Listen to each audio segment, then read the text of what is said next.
Alright.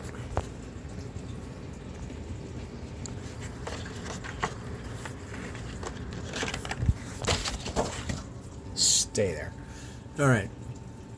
This is Psychodorf 9. This is going to be a little place I call the Bard's Table. And this is a tale I like to call Sold.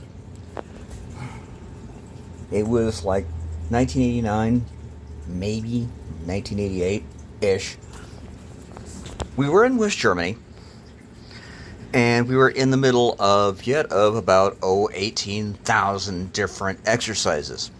What that meant was our base, my base, was responsible for the air corridor between Spain and Poland. Now, Ivan likes his chemical weaponry, because if you make them right, they age out after a couple of weeks. You bulldoze the bodies, and you have all of these nice buildings you can now play with and charge rent from. So, okay, fine. When you're military over there, they want you to play this to the bone, which means you have the chemical suit, the horrible fish booties. And if you've ever had those, they go on like a condom and they come off like... Well, if you can get them to stay in the first place, they don't come off at all. Duct tape helps.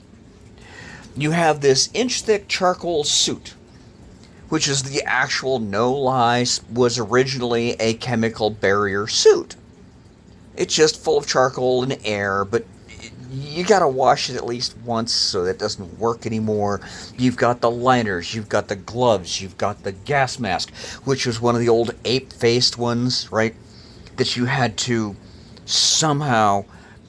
Okay, the way you change the filters in these things, you had to hold your breath, close your eyes, take the plugs off the eyeballs, turn it inside out, pop off the filters, put them back on, still with your eyes closed, and reassemble everything.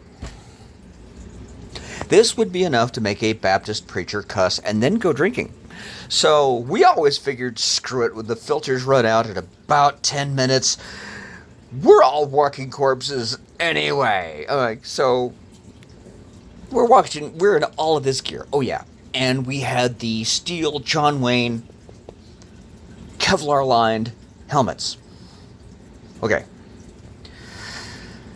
There's always like a 5-hour alarm black. There's all this other stuff going on. Well, on this particular occasion, not only was it an exercise, we were getting inspected by NATO. So, it's not bad enough your shop supervisor is riding your butt, so are these random people in blue berets with clipboards. Okay, great. I had just turned in a work order. Great. And my buddy, my drinking buddy, this no-neck Polish sergeant, he said, "Hey, Bonk, what? Okay, I gotta go test the brakes on a Deuce and a Half." I said, "And this applies to me how?" He said, "We can't go out alone." "Okay, you're riding shotgun with me." Great. And he said, "I've got 3, you got 2, you're going. I'll buy you beer later." Okay, sold. So we hop in this Deuce and a Half. Now, a Deuce and a Half is, if you've ever seen the Army movies, it's like the steel truck with the stake bed and has that really funky turbocharger on it so that when you play with the throttle, it on like a cat in heat. Okay. This thing also, well, maybe, almost, kinda, if you pray to the automotive gods, downhill with a tailwind, might get faster than 47 mile an hour. It will, however, claw its way through your average swamp or push over trees that are anything smaller than 4 inches thick. Okay, we're in this thing. We're on the backside of base. We're in all of this chem gear. Okay, so he says, "Okay, hang on," slams on the brakes. My head hits the steel dashboard, I bounce back. The chocks from the back of the truck fly up, hit the headache rack behind us, fly out of the truck. He's like, "Okay, that works. Go get them." Okay, so I open up the door. And again, we're wearing all of this gear up to and inclusive of the horrible fish booties. So walking is a lot like a penguin. So you're walking along. Kaplop, kaplop, kaplop, kaplop, kaplop, kaplop, kaplop, kaplop, kaplop, kaplop, kaplop, kaplop. Chalks. Kaplop, kaplop, kaplop, kaplop, kaplop, kaplop, kaplop. Huck. Kaplop, kaplop, kaplop, kaplop, kaplop, kaplop. Door. And my hand hits the door handle. It is at this point that the giant voice goes off and we have announced an alarm black, which means you throw on all the gear. It also does a little extras, air attack as well. Great. So now we got to find a foxhole.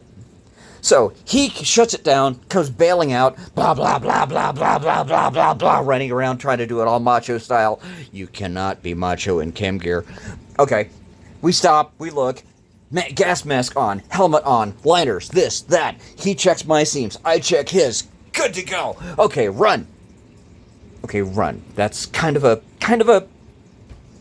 Okay, it's a lie. Running in chem gear has a lot to do like a terrified penguin. Lots of motion at 90 degrees to forward progress.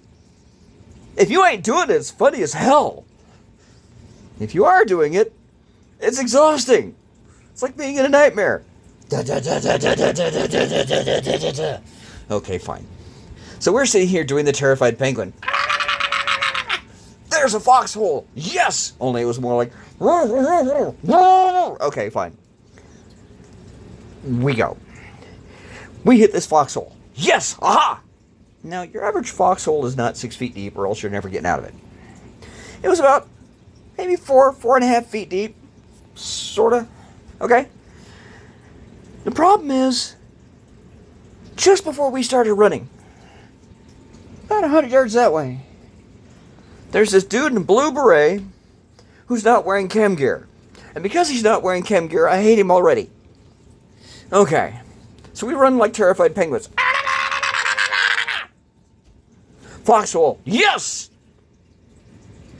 Mid-air over this foxhole, we both realize this 4-foot deep foxhole is 3 foot deep in water. Muddy water. Germany muddy water. Germany in spring muddy water, which means it's almost 50 degrees. So we hit this thing. Kaboof! Now he and I both come up like chocolate-covered mud puppies. Alright? And those charcoal suits... all of a sudden, we're wearing our body weight in water. Great, we're going to get trench foot waiting for the fragging alarm to stop. Dude rolls up to us. Apparently words are hard. Dude rolls up to us with a clipboard, looks down and says, "You sold it, chaps." Tick. And then walks away clean. He walks away.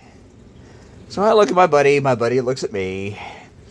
And so we start telling dumb jokes, waiting for the darned alarm to stop. An hour and a half later, the alarm stops. He tosses his helmet out. I toss my helmet out. I toss my gas mask. He does the same. Gloves and glove liners go in the fragging helmet. There, splat. And then both of us realize neither one of us can get out of this damn foxhole under our own power. So I lever his butt out. He helps me crawl out. We get our gear sorted out. Now, mind you, now we're still... You look down in the hole. The hole only has about a foot of water now. We're wearing the rest of it. And so, picture a 2-pound chihuahua with long hair that's wearing 5 pounds of water. Trying to walk. It ain't happening. So we got our gear. You stuff the stuff in. You put it back together. We do the best we can. We walk back to the truck.